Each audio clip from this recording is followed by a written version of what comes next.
samemehna si Abdi neraskeun kana ieu cariosan ibu-ibu sabenerna mah lain ceramah amat ieu mana teuing cik Haji Muhdi ku koroh-koroh teuing budak kata Haji Hilman ka bina-bina heuh ku kituna maka haji eta ge cik ulah Pak RT ieu kula naon pantes kudu ceramah segala macam jangan naikeun ge cukup lain parangsa geus ai moal endah cenah dipikir-pikir ibu-ibu ku abdi lain dak ai di amplopan keneh manan heuh kitunya eta deui lain henteu butuh amplop cenah ada amplop cik saha butuh ge dukungan sok sudon bae ngolobannya Assalamualaikum warahmatullahi wabarakatuh.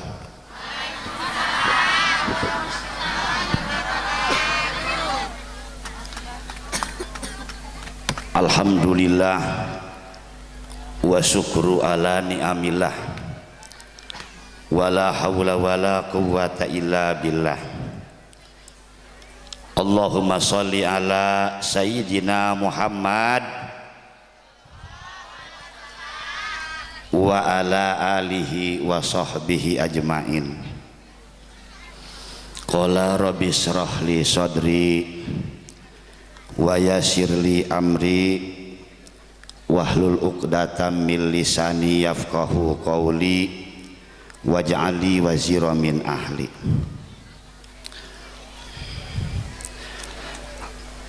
Amma ba'du, hadiratul mukarram kasepuhan guru sim abdi anu tetiasa disebutkan satu persatuna, terhormat al mukarram anu ti Bogor Kiai Dalang Muda anu ku kaula dipihormat, pengatur waktu pemindah acara sami anu ku kaula dipihormat, RT aya RT Gunggurung Selatan sinareng RT Gunggurung Utara anu ku kaula dipihormat, sinareng para penyelenggara acara Maulid Nabi Muhammad sallallahu alaihi wasallam sadayana anu ku kaula dipihormat. Puji anu ngajadi panghias ati, puja anu ngajadi panghias mana. Puji urang sanggakeun ka Allah Rabbul Izzati anu parantos ngadamel bumi. Puja urang sanggakeun ka Allah Azza wa Jalla anu parantos ngadamel dunia, anu parantos maparina nikmat ka urang sadayana, sehingga alhamdulillah urang sadayana tiasa riung mung pulung bongkok ngaronjok hemprah ngadayah dina ieu aprah mubarakah munggu Allah sanaos sederhana mungguh manusia. Sholawat beserta salam semoga tercurahkeun ka baginda Kangjeng Nabi Muhammad sallallahu alaihi wasallam anu berkat beliaulah urang sadayana dipaparinan nikmat iman sinareng nikmat Islam, sehingga dengan digerakkan ku Allah subhanahu wa ta'ala dengan kudrat irodatna Allah urang tiasa ngahiji di daya tempatan dalam rangka pangaosan anu mudah-mudahan pakempelna urang sadayana ngajadikeun saksi, ngajadikeun ciri bahwa urang bakal kakempalan di surgana Allah. Amin ya Allah ya rabbal alamin.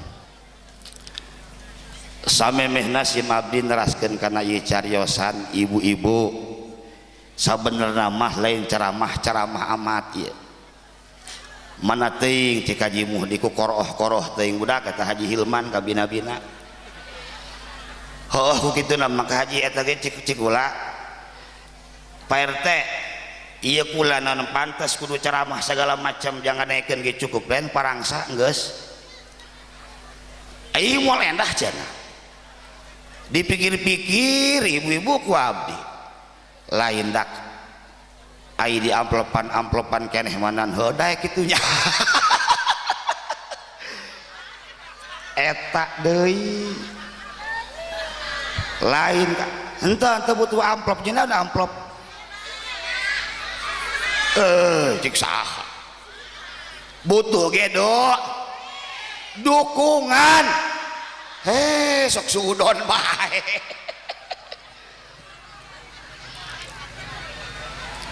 lain butuh duit butuh dukungan geus sanajan barejeng kitu ja ieu amplop geus dibikin ti heula pan ku RT bingung kapan lamun nyamun di udag-udag kula kayaknya agos dikitukeun burung aya keneh waktu mah ngan lamun kira-kira ngarasa geus sari geus penting teuing ditoel bae nek eureun bajer teuing ngan moal kebal-kebal kaji moal sampekeun biasana ge ieu acara sok ngadoana marhabana tos isa biasana ieu mah kudu-kuduna meureun ieu sampekeun marhabana ge tos magrib supaya longgar cenah Haji Hilman bagor cek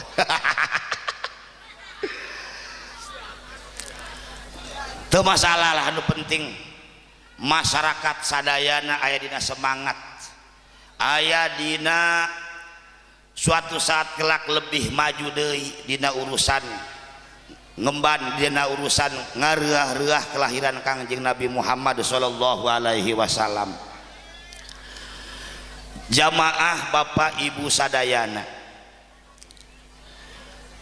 Allah parantos ngadawuh dina Al-Qur'an laqad kana lakum fi rasulillahi uswatun hasanah, yakni bener-bener kami yakin bener-bener geus aya pi Rasulillah ti Kangjeng Rasul uswatun hasanah suri tauladan picontoeun anu endah. Ibu-ibu cinta ka Kangjeng Nabi cinta, alhamdulillah. Mudah-mudahan baik kabehan pada cinta ibu-ibu ka Kangjeng Nabi, amin ya robbal amin di amin deui parangsa pangaruku usim amin jika aya nu seuri aya nu teu bae.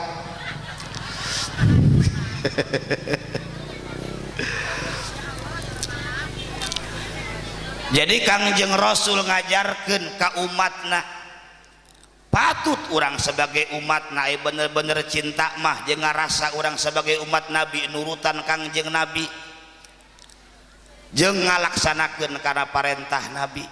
Memang teu sadayana urang nurutan kana parentahna, urang nurutan kana tingkah laku Nabi.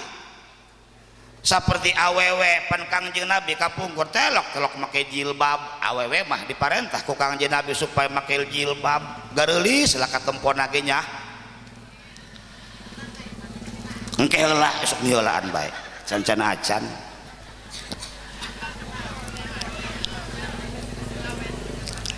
Ngeun ulah eta bae make jilbab nek pangajian beja datang ka imah disampaikan kana kurung kotok jilbabna, Gusti aya nu kitu mana jelema mana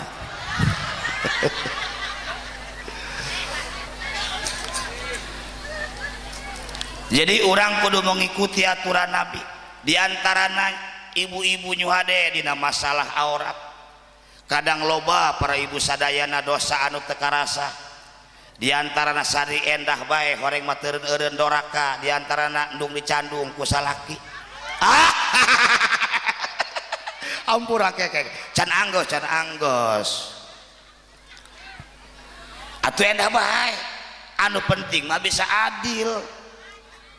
Ada apa teu bisa adil boro-boro cenah aing ka eta mah boro-boro adil hayang dahar jeung daging kotok ke saminggu sakali ge hantu ceuk manehna kadenge berarti ulah ngajangkai gitu menya.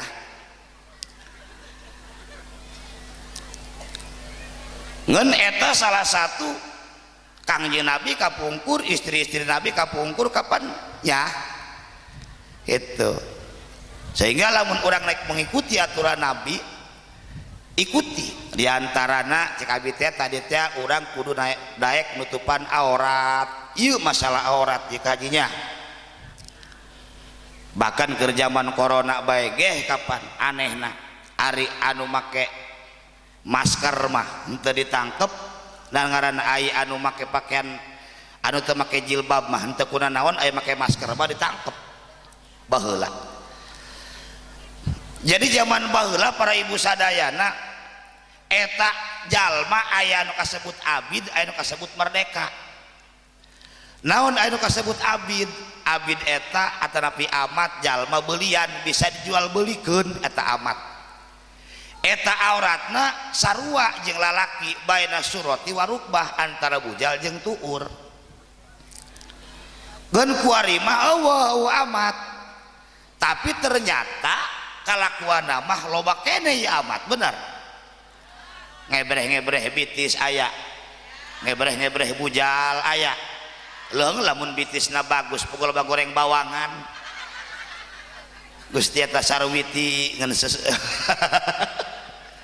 laju kapan usaha-usaha ulah kan jelema biasa kiai bae ge pan aing geus neuleuh kitu menyah ai peureum kapan panasaran ai beuntak kapan dorak kapan peureum beuntak kiai oge akhirna mah para ibu sadayana. Jadi orang siap arek nyontohan talajak Kangjeng Nabi. Ibu-ibu siap, bapak-bapak ge insya Allah.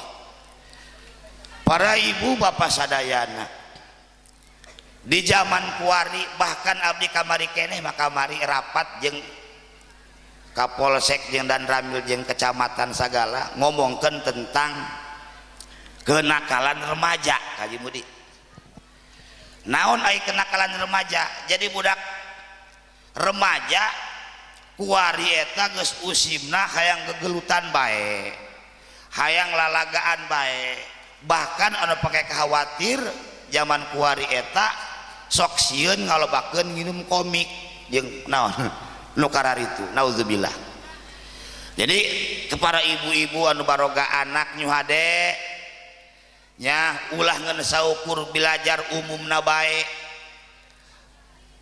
tata cara agama na ku urang di pagahan lamun teu bisa atuh wajib doang nama dipasrahkeun ka pasantren pasan.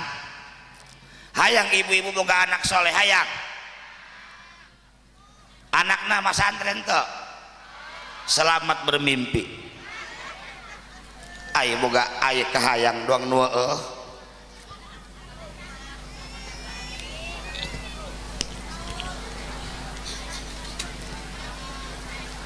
heboh ngaleut heula. Jadi mudah-mudahan urang sadayana dipaparinan putra putri anu soleh terus solehat amin. Jadi tata carana urang ulangan saukur ku hayang bae teh boga anak soleh. Tapi kudu jeung perjuangan urang timimiti urang hihijian jeung salaki ulah main telepon keprok bae kudu babacaan heula ngalahudu heula gampang cara Abah Haji Jahran mah salat japap heula ieu mah pugu balik tos ngoyos ya deder sabari jeung hararape ditangkep ku salaki jerit be salakina horeng katojok jarum dina eta na kutangna aya nu kitu.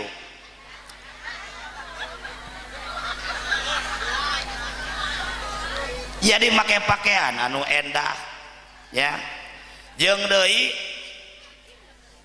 hayang boga anak soleh eta anu paling matih dididikna eta ku indung bapana. Kumaha yang boga anak solehna indung bapana bagi unggal poe pasea bae pugu salaki tos capek dagang esting dagang baso pan usim ganti ku duit gua rimah tepati payu kadelo ku pamajikan di imah doang nama ya salaki aing dagang es telaku geura bae kueng dipokol balik mah dasar salaki pusing di cara kanan anggur mah lamun kadelo salaki pusing arek balik ka imah cik urang molendah ieu gancangan urang mending sawedak mending salipen make up saasupna salaki ka imah langsung kurang ditangkep beri dicium aya nu kitu ibu-ibu aya Gusti aing hooh hayang ngaboga anak soleh jeung deui doraka eta nyuade ya jadi meme anak soleh ibu-ibu na heula anu solehat sarolehat teh ibu-ibu ya mudah-mudahan sarolehat ngeun ciri awewe anu soleh eta hiji ida nadoro ilai jaujuha parocu nalika salaki nempok kabeungeut pamajikan eta salaki mantak bunga nempona ku nempo pamajikan eta ciri ning ciri awewe istri anu solehah osok eta salaki sok bunga telok lamun nempokeun urang ieu maneh kumaha bungana salaki dasar pusing nempokeun kalah hasum jemedud beh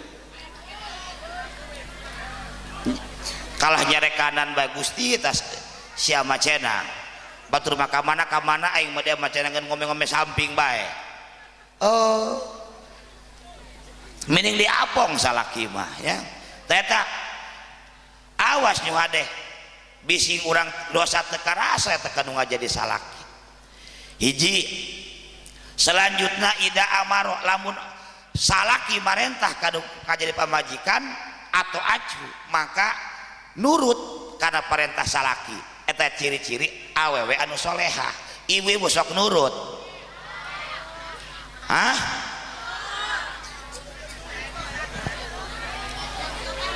bising sasamunian ngutang bang embok henteu bisi tekanyawan ku salaki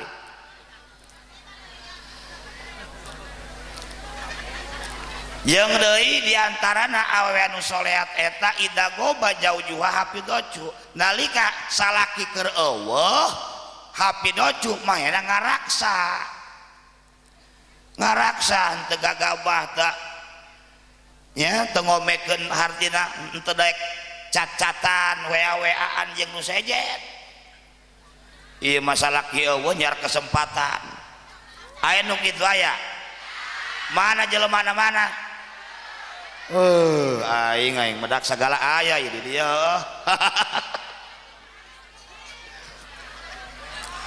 doraka was ulah gagabah lain manehna bae eta nu doraka bahkan anu gigir imahna bae gilu sial peneta 40 kali itu imah 40 imah kali itu sial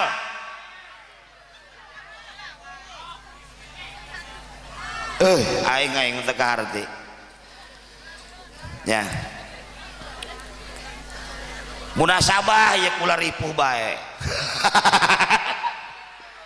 orang anu nyalkeun ieu ya lamun ditakdirkeun ku Allah eta susu bigang dicabak nyawa rotot kitu doang kalakson rame ieu meureun para ibu sadayana inget urang kana fitrah bahwa urang dawan Allah wa ma khalaqtul jinna wal insa illa liya'budun teu samata-mata kami nyiptakeun jeung Allah ka jin jeung ka manusia illa liya'budun kecuali pikeun ibadah lain pikeun naon urang dibere suku ku Allah dibere leungeun ku Allah ieu jeung ibadah sebab urang memang diciptakeun ku Allah baheula pertama penciptaan urang eta ruh heula can aya leungeunnan can aya sukuan can aya mataan ruh mah geus dijieun ku Allah ngeun teh can bisa salat ruh mah geus kitu ku Allah ditakdirkeun urang hirup dina rahim geus kitu ngajuru aya sukuan aya leungeunnan maka eta leungeun ya pikeun ibadah pikeun sujud jalamun sujud teu make leungeun gatin teh kira-kira nyungkruk pasti nama atanapi eueuh tuuran teta lengan suku jeung tarang eueuh deui iwal teh jeung ibadah. Adapun nu sejen-sejena bonus ieu mah pan kadang anu kawajiban mah henteu bonus beteureun sampai paeh deui aya nu kitu naudzubillah ya. Jadi orang patut kudu syukur ke Allah, orang diciptakan ke Allah dengan dadeg pangadeg anu meujeuhna lah. Sakumadawan Allah laqad khalaqnal insana fi ahsani taqwim. Yakin insyaallah kami nyiptakeun ka golongan manusia fi ahsani taqwim tina bagus-bagusna rupa. Anu dadeg pangadeg meujeuhna suku dua, ceuli dua, mata dua. Matana aya di hareup, coba lamun di hareup hiji diburi hiji hap coba. Pan visionon pantes kadeleuna lamun di mun awewe teh make make up, make wedak, make bola-bola bener, make lipen pantes bener. Coba lamun kebo di make up hap sagagah-gagahna ge moal kebo make bola-bola umpamana gandeng aing ti kumentak geulis.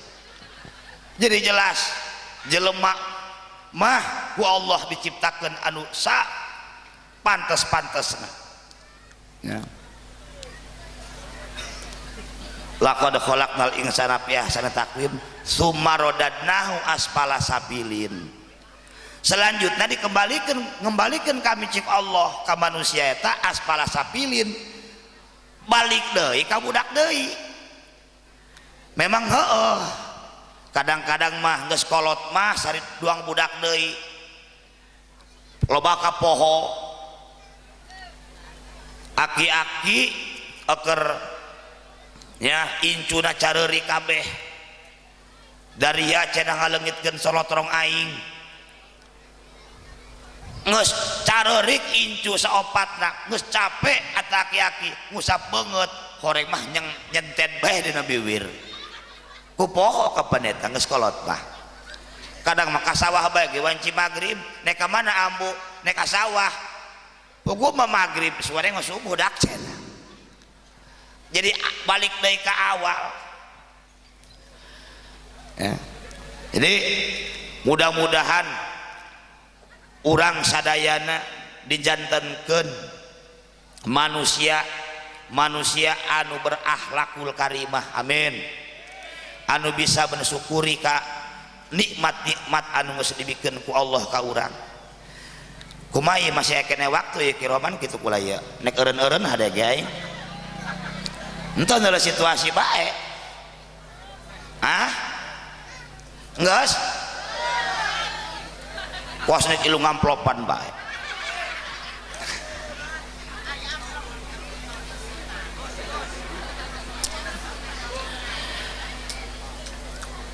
jamaah bapak ibu sadayana sakumaha tadi anu geus dicaritakeun hiji urang kudu nyontoh kana akhlak Kangjeng Nabi.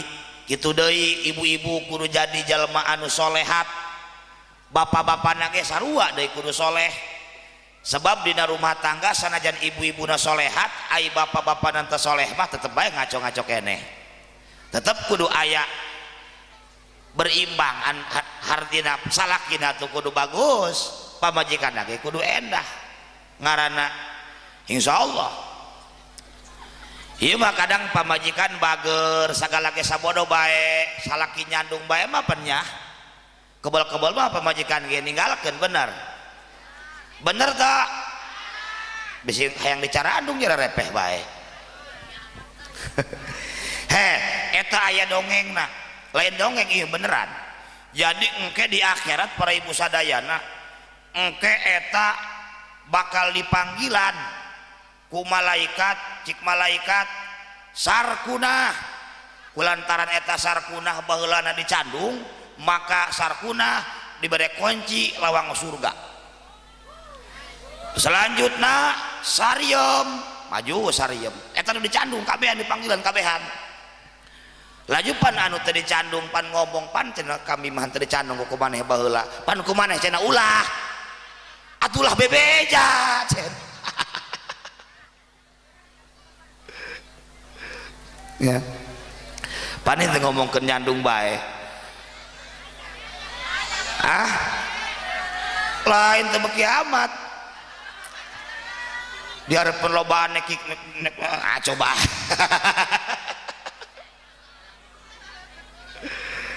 ternyata masalah gitunya. Jadi hiji geh nyata angges-angges pung hiji oge alhamdulillah. Jadi alhamdulillah sanajan kukumaha ge atuh anak geus 4 ku lagi mau kebeli mah dia. Ya, atuh hayang loba atuh nama pamajikan deui meureun kaji. Jadi sakitu geh meureun eta haji ya, dianggap cekap ya. Ya ai cacahan mulai tungtungan ya.